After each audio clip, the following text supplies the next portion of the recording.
ஜெபம் பண்ணலாம்.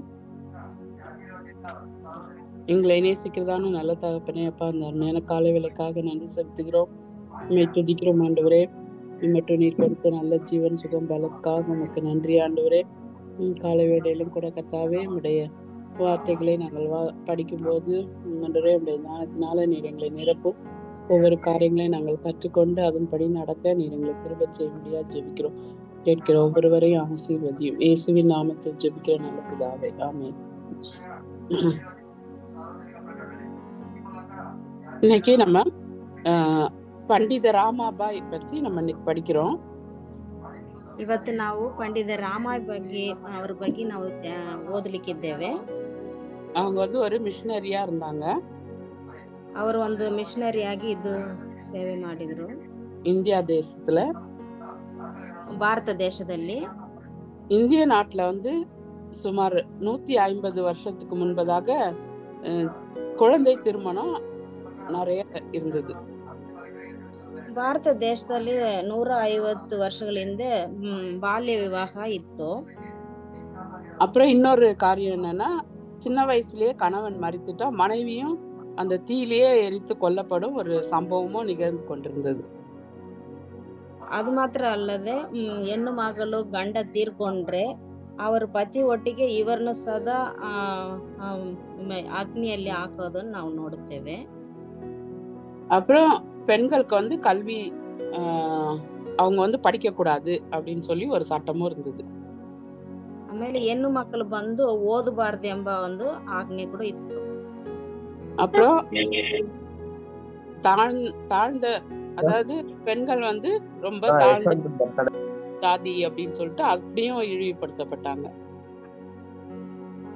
ಹೆಣ್ಣು ಮಕ್ಕಳು ಬಂದು ஆண்டி இன்னொரு சொல்லுங்க ஆண்டி. அதாவது ரொம்ப கீழ ஜாதி அப்படின்னு சொல்லிட்டு அவங்க வந்து ரொம்ப இழிவுபடுத்தப்பட்டாங்க. ಅವರು ಬಂದು ತುಂಬಾ ಕೀಳ್ ಜಾತಿ ಎಂಬುದಾಗಿ ಹೇಳಿ ಅವರ ತಗ್ಗಿಸಿ ಮಾತಾಡ್ತಾ ಇದ್ರು. அப்படிப்பட்ட நேரத்துலதான் அதுக்கு இந்த காரியத்துக்கெல்லாம் ஒரு முற்றுப்புள்ளி வைக்கும்படியாக ஆண்டவர் வந்து ஒரு வீராங்கனையை தேர்ந்தெடுத்தார். ಅದರಿಂದ ಈ ಒಂದು ಕಾರ್ಯಕ್ಕೆಲ್ಲ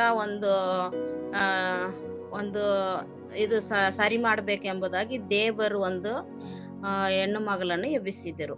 அவங்க பேர் தான் பண்டித ராமாபாய் அப்படின்னு சொல்லி பாக்குறோம். ಅವರ ಹೆಸರೇ ಪಂಡಿತ ರಾಮಾಬಾಯಿ ಎಂಬುದಾಗಿ ನೋಡುತ್ತೇವೆ. அவங்க வந்து ஏப்ரல் 1858 வருஷம் ஏப்ரல் 23 இந்தியால இருக்கிற மகாராஷ்டிரால இருக்கிற பூனால பிறந்தாங்க.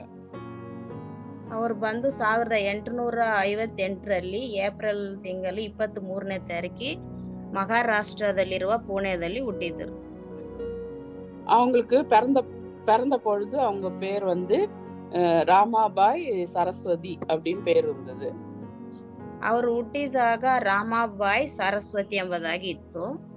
அவங்க வந்து பிராமண குடும்பத்தை சேர்ந்தவர்கள். ಅವರು ಬಂದು ಐನರ ಕುಟುಂಬವನ್ನು ಸೇರಿದವರು. அவங்க அப்பா பேர் வந்து ராவ்ஜி பண்டிட் அப்படின்னு சொல்லி பாக்குறோம். ಅವರ ತಂದೆ ಹೆಸರು ಬಂದು ರಾಜಿ ಪಂಡಿತ್ ಎಂಬುದಾಗಿ ನೋಡುತ್ತೇವೆ. அவங்க வந்து சமஸ்கிருதத்துல அவங்க வந்து பெரிய பண்டிதரா இருந்தார். ಅವರು ಬಂದು ಸಂಸ್ಕೃತದಲ್ಲಿ ದೊಡ್ಡ ಒಂದು ಪಂಡಿತರಾಗಿದ್ದರು. அந்த நாட்கள்ல இந்தியால வந்து நீங்க பாத்தீங்கன்னா அவங்க வாழ்ந்த காலத்துல பெண்களுக்கு வந்து அவங்க கல்வியே கற்றுக் கொடுக்காத அந்த சூழ்நிலையில இவரு என்ன பண்ணாரு, தன்னுடைய மகளுக்கு தானே கல்வியை கற்றுக் கொடுத்தாரு.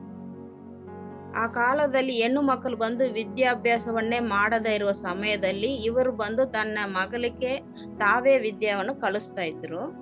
சமஸ்கிருதத்தை சின்ன வயசுலயே கத்து கொடுத்ததுனால அவங்க வந்து சமஸ்கிருதத்துல ரொம்ப அதிகமா தேர்ச்சி பெற்றிருந்தாங்க. ಅವ್ರಿಗೆ ಬಂದು ಸಂಸ್ಕೃತವನ್ನು ಕಲಿಸ್ತಾ ಇರೋದ್ರಿಂದ ಅವರು ಅದರಲ್ಲಿ ಬಹಳ ವೃತ್ತಿನರಾದರು.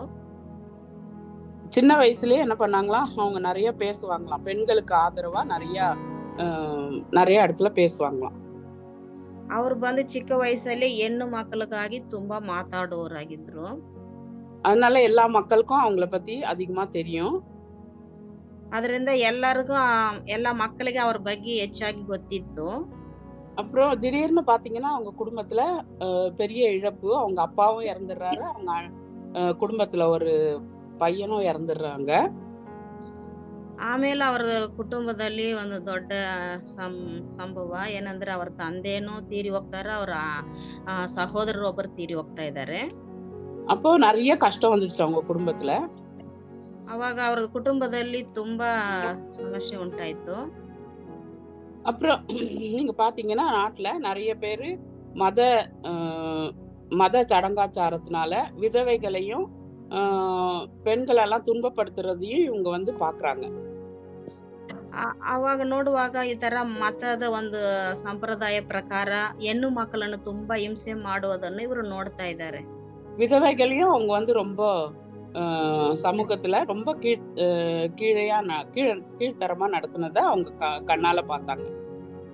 ಆಮೇಲೆ ವಿಧವೆಯರನ್ನು ಸದಾ ಅವರು ತುಂಬಾ ಏಳಿಸುವಾಗಿ ಮಾಡೋದನ್ನು ಕೂಡ ಅವರು ನೋಡಿದ್ರು, ಕಣ್ಣಾರ ನೋಡ್ತಾ ಇದ್ರು. இதெல்லாம் பார்க்கும்போது அவங்களுக்கு இந்து மதத்துல இவ்வளோ ஒரு கொடுமையான காரியங்கள்லாம் நடக்குது அப்படின்னு சொல்லிட்டு அவங்க ரொம்ப வருத்தப்பட்டாங்க. ಈ ಸಂಭವ ಎಲ್ಲ ಅವ್ರು ನೋಡುವಾಗ ಹಿಂದೂ ಧರ್ಮದಲ್ಲಿ ಇಂಥ ಒಂದು ಪೂರ್ವವಾದ ಘಟನೆ ಎಲ್ಲ ನಡೀತಾ ಇದೆ ಎಂಬುದಾಗಿ ನೋಡ್ತಾ ಇದ್ರು ಅವರು. அந்த சமயத்துல அவங்க வந்து லண்டன்ல போய் படிக்கிறதுக்கு ஒரு சந்தர்ப்பம் கிடைக்குது. ಆ ಸಂದರ್ಭದಲ್ಲಿ ಅವರು ಲಂಡನ್ಗೆ ಹೋಗಿ ಓದಲಿಕ್ಕೆ ಒಂದು ಅವಕಾಶ ಸಿಕ್ಕಿದೆ. அங்க போன பிறகு அவங்க கிறிஸ்தவ மதத்தை பத்தி அவங்க அறிந்து கொள்றாங்க. ಅಲ್ಲಿ ಹೋದ ಮೇಲೆ ಅವರು ಕ್ರೈಸ್ತದ ಒಂದು ಧರ್ಮದ ಬಗ್ಗೆ ಅರಿತುಕೊಳ್ತಾ ಇದ್ದಾರೆ. அதுல பாத்தீங்கன்னா எல்லாரும் சமம், அப்புறம் அன்பு, இப்படிப்பட்டதான காரியங்கள் எல்லாம் அந்த கிறிஸ்தவ போதனைகளை கேட்ட பிறகு அவர் வந்து இயேசு கிறிஸ்துவ தன்னுடைய சொந்த ரட்சகராக ஏற்றுக்கொள்றார். ಅಲ್ಲಿ ನೋಡುವಾಗ ಎಲ್ಲರ ಸಮವಾಗಿರೋದನ್ನು ನೋಡಿ ಮತ್ತು ಅಲ್ಲಿ ಕ್ರೈಸ್ತರು ಒಂದು ಇದನ್ನು ನೋಡಿ ಅವರು ಕ್ರೈಸ್ತನನ್ನು ಅಂಗೀಕಾರ ಮಾಡ್ಕೊಳ್ತಾ ಇದ್ದಾರೆ.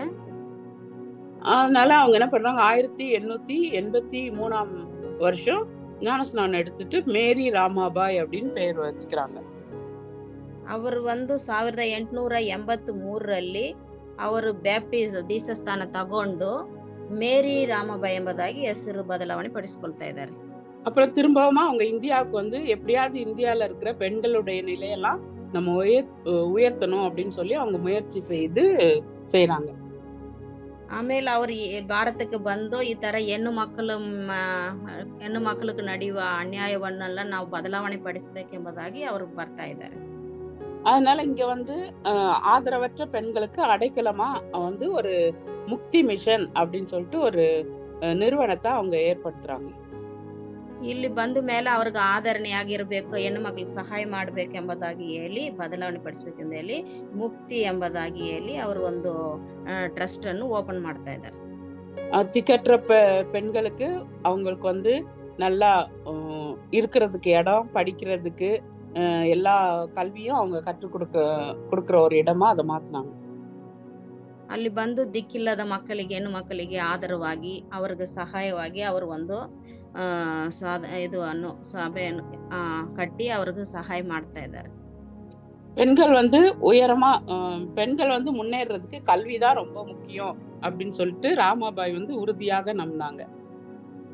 ಹೆಣ್ಣು ಮಕ್ಕಳು ಒಂದು ಬೆಳವಣಿಗೆಗೆ ವಿದ್ಯಾನೇ ಬಹಳ ಮುಖ್ಯ ಎಂಬುದಾಗಿ ರಾಮಾಬಾಯಿ ನೆನೆಸ್ಕೊಳ್ತಾ ಇದ್ದಾರೆ.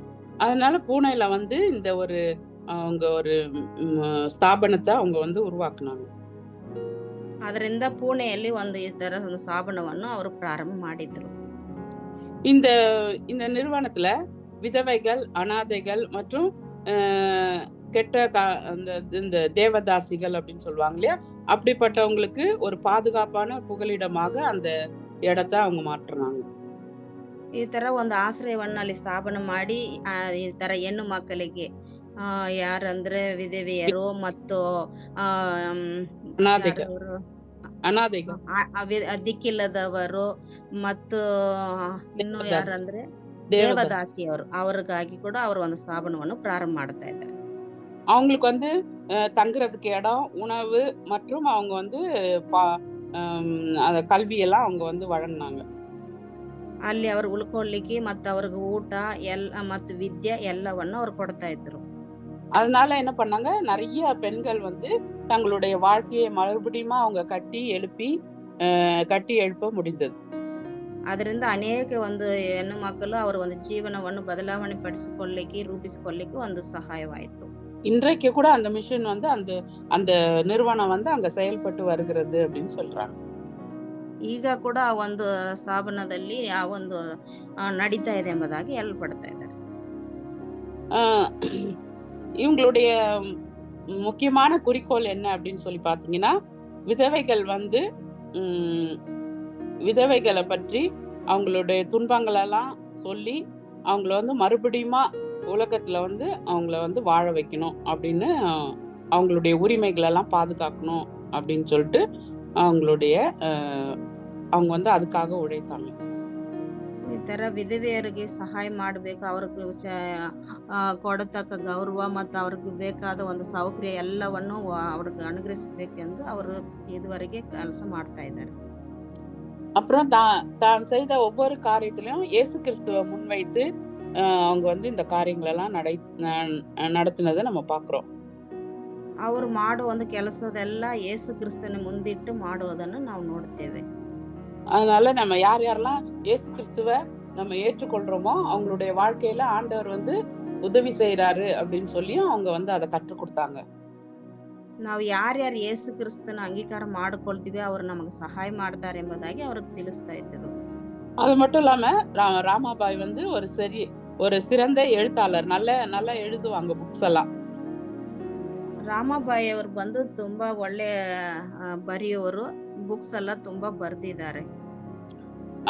அவங்க எழுதின ஒரு புக்கு வந்து உயர் ஜாதி இந்து பெண் அப்படின்னு சொல்லிட்டு ஒரு புக் எழுதுறாங்க.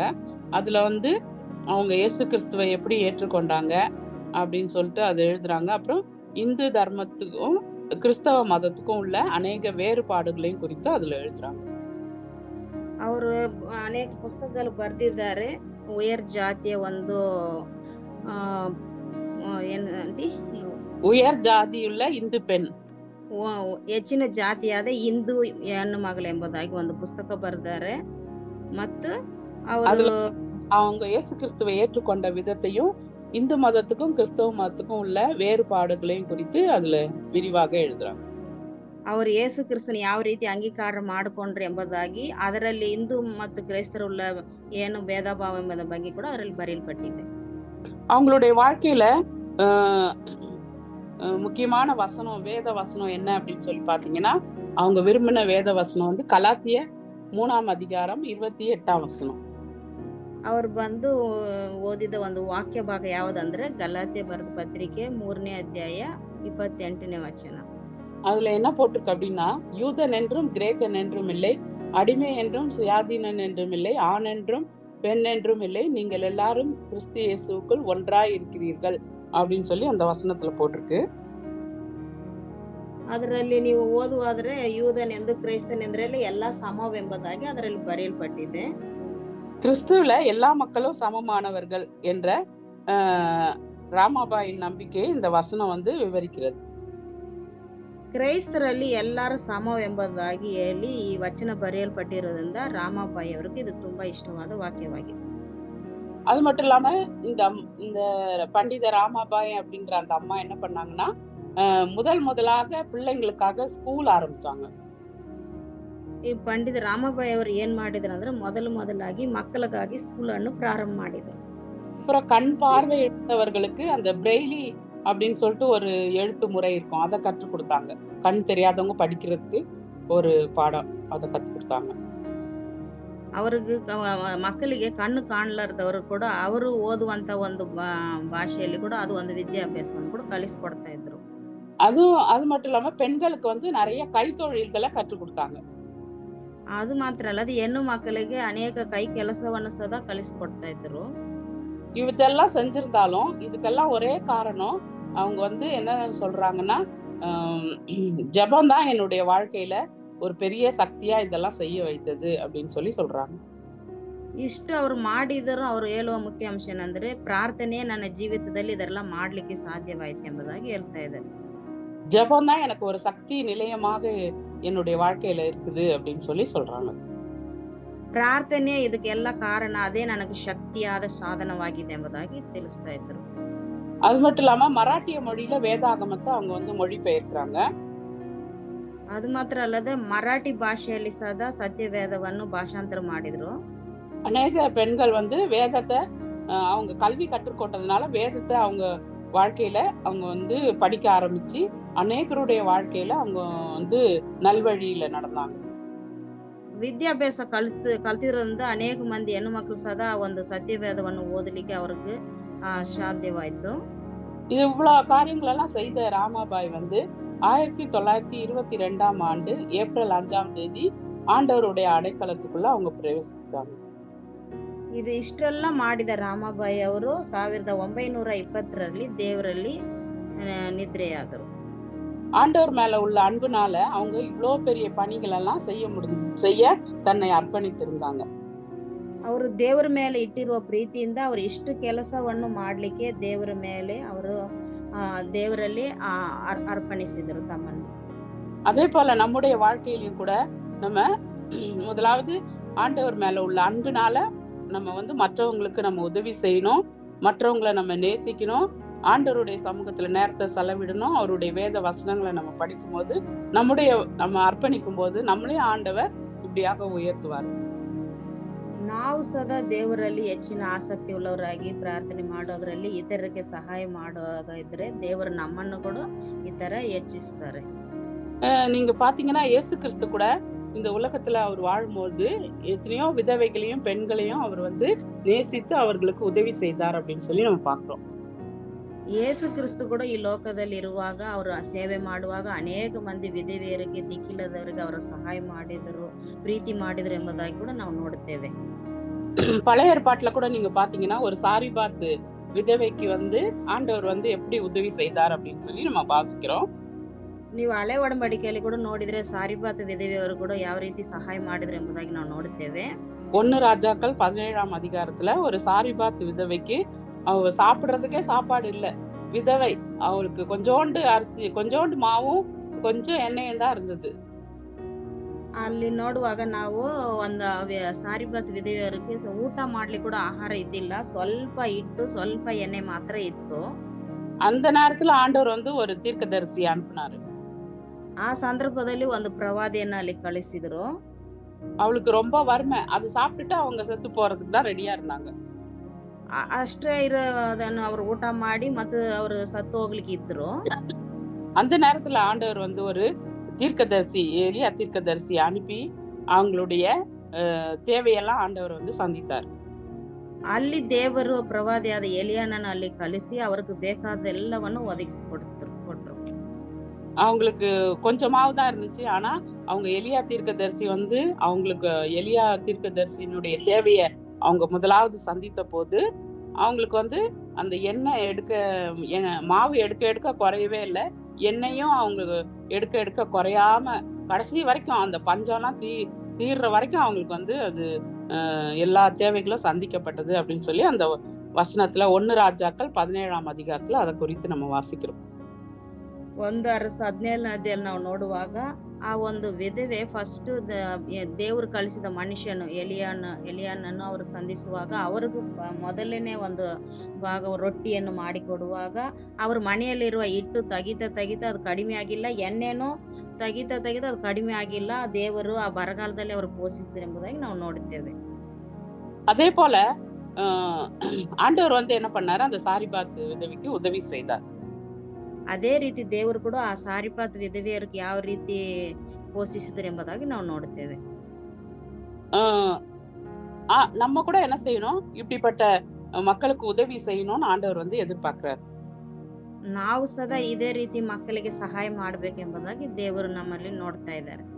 ஏன்னா யாக்கோபு 1ஆம் அதிகாரம் 27ஆம் வசனத்துல இப்படியா போடப்பட்டிருக்குது, திக்கற்ற பிள்ளைகளும் விதவைகளும் படுகிற உபத்திரவத்துல அவர்களை விசாரிக்கிறது தேவனுக்கு முன்பாக ஒரு சுத்தமான பக்தி அப்படின்னு சொல்லி வாசிக்கிறோம். அதுல ಇದರಲ್ಲಿ ಯಾಕೋಬ ಪತ್ರಿಕೆಯಲ್ಲಿ 1:27 ಕೂಡ ಹೇಳ್ತೇವೆ, ದಿಕ್ಕಿಲ್ಲದ ವಿಧವೆಯರನ್ನು ನಾವು ಪೋಷಿಸಬೇಕೆಂಬುದಾಗಿ ನಾವು ಅದರಲ್ಲಿ ನೋಡುತ್ತೇವೆ. அப்புறம் இன்னொரு விதவையை பத்தி நம்ம படிக்கிறோம். லூக்கா 7ஆம் அதிகாரம் 11-15 வரைக்கும் நம்ம படிச்சோம்னு சொன்னா அதுல ஒரு விதவையை பாக்குறோம், நாயினூர் விதவை. ಇಲ್ಲಿ ಲೂಕ 7ನೇ ಅಧ್ಯಾಯ 11-15 ವಚನವರೆಗೆ ನೋಡಿದರೆ ಅಲ್ಲಿ ಒಂದು ವಿಧವೆ ಇರ್ತಾರೆ, ನಾಯಿನೂರ್ ವಿಧವೆ ಎಂಬುದಾಗಿ. இந்த விதவையை பாத்தீங்கன்னா ரொம்ப கஷ்டமான ஒரு சூழ்நிலை. அவ ஏற்கனவே விதவை, அவளுக்கு ஒரே ஒரு பையன் தான் இருந்தான். ಈ ಒಂದು ವಿಧವೆ ಬಗ್ಗೆ ನಾವು ನೋಡುವಾದ್ರೆ ಅವರ ಜೀವಿತದಲ್ಲಿ ತುಂಬಾ ಕಷ್ಟವಾದದ್ದು. ಅವರೇ ಗಂಡನಿಲ್ಲದಿರುವಾಗ ಅವ್ರಿಗಿರೋ ಒಂದೇ ಮಗ ಇದ್ದ. அவனும் இறந்து போயிட்டான். ಅವನು ಸದಾ ತೀರಿ ಹೋದ. அப்போ அவனை சுமந்துட்டு வராங்க. ಆಗ ಅವನು ಹೊತ್ಕೊಂಡು ಬರ್ತಾ ಇದ್ದಾರೆ. ஒரே பையன்தான் அந்த அம்மாக்கு. ಅಮ್ಮಗೆ ಒಬ್ಬನೇ ಮಗನೇ. அப்போ எல்லாரும் அவளை பத்தி ரொம்ப கவலைப்படுறாங்க. ஊராரே என்ன பண்றாங்க, அந்த பெண்ணோடு கூட அந்த அடக்கத்துக்கு போயிட்டு இருக்கிறாங்க.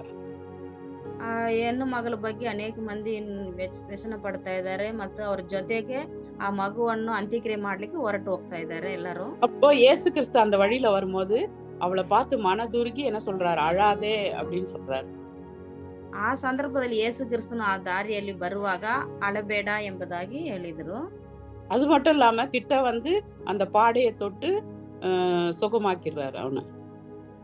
ಆಮೇಲೆ ಅವ್ರ ಪಕ್ಕ ಬಂದು ಆ ಚಟ್ಟವನ್ನು ಮುಟ್ಟಿ ಅವ್ರನ್ನ ಸುಖಪಡಿಸ್ತಾ ಇದ್ದಾರೆ. அப்போ இயேசு கிறிஸ்து கூட இப்படிப்பட்ட ஜனங்கள் மீது ரொம்ப ஒரு மனதுருக்கமா அவங்களுக்கு உதவி செய்தார். ಆದ್ರಿಂದ ಯೇಸು ಕ್ರಿಸ್ತು ಕೂಡ ಇಂಥ ಜನರನ್ನು ನೋಡಿ ಅವರು ತುಂಬಾ ಮರುಗಿ ಅವರನ್ನು ನೋಡ್ತಾ ಇದ್ದಾರೆ. அதனால இப்படிப்பட்ட சூழ்நிலையில இருக்கிற ஜனங்களுக்கு நம்மளும் உதவி செய்யணும். நம்ம அந்த மாதிரி சூழ்நிலையில இருந்தாலும் கர்த்தர் வந்து நமக்கு உதவி செய்கிற ஒரு தேவனா இருக்கிறார். ಇಂಥವ್ರ ಮಧ್ಯದಲ್ಲಿ ದೇವರು ನಮ್ಮನ್ನು ಕೂಡ ನೋಡ್ತಾರೆ. ಇಂಥವ್ರಿಗೆ ಸಹಾಯ ಮಾಡಬೇಕು, ಇಂಥವ್ರು ನೋಡ್ಬೇಕು ಎಂಬುದಾಗಿ ನಮ್ಮಲ್ಲಿ ಕೂಡ ದೇವರು ಎದುರು ನೋಡ್ತಾ ಇದ್ದಾರೆ. சங்கீதம் 23:1 கர்த்தர் என் மேய்ப்பராய் இருக்கிறார், நான் தாழ்ச்சி அடையேன் அப்படின்னு சொல்லி சொல்லப்பட்டிருக்கு.